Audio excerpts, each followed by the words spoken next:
pamoja na kutoa knowledge kwa vizazi vinavyokuja, mnatoa malezi.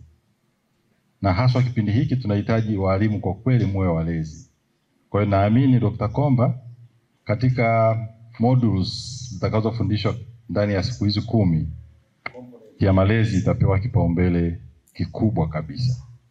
Kwa sababu bila mwalimu kuwa na mbinu za kulea watoto, tutapeleka watoto shuleni, watakuwa na maarifa kwa maana ya knowledge, lakini wakiwa hawana maadili mazuri, hawa watoto hawawezi kuwa useful kwa taifa lao. Taifa sasa hivi linapambana na mambo mengi ambayo yanatokana na utandawazi. Sote tunafahamu, si ndio?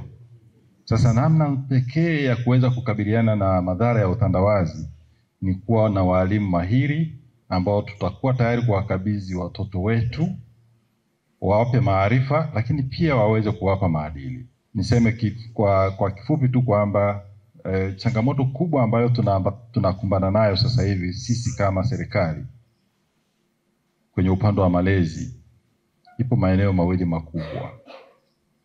Moja ni upande wa mahusiano ya jinsia moja.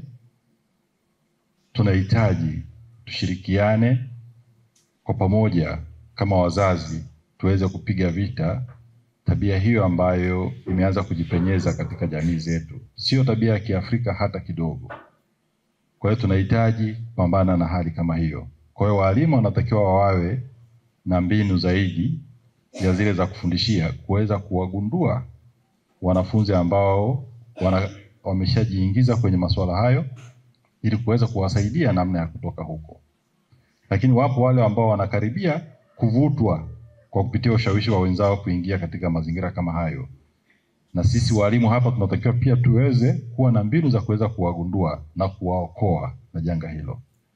Lakini la pili, lipo janga la matumizi na biashara ya madawa ya kulevya.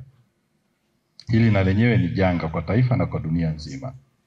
Kwa hiyo naamini Dr. Anet wakati wa mafunzo haya tutapata kadozi kidogo namna ya ya kutambua ambao wamejiingiza au wanakaribia kujiingiza katika matumizi ya madawa ya kulevya au biashara ya madawa ya kulevya. Katika mafunzo haya walimu watawezeshwa katika masuala haya. Kwanza, watajengewa uelewa kuhusu taaluma ya ualimu. Mheshimiwa mgeni rasmi, walimu hawa hawana taaluma ya ualimu, lakini wamebobea katika masomo yao. Wanayo maudhui yote ya masomo. Kwa hiyo kazi yetu ni kuwajengea uelewa kuhusu taaluma ya ualimu. Taaluma ya ualimu ni nini na nini maana ya kuwa mwalimu.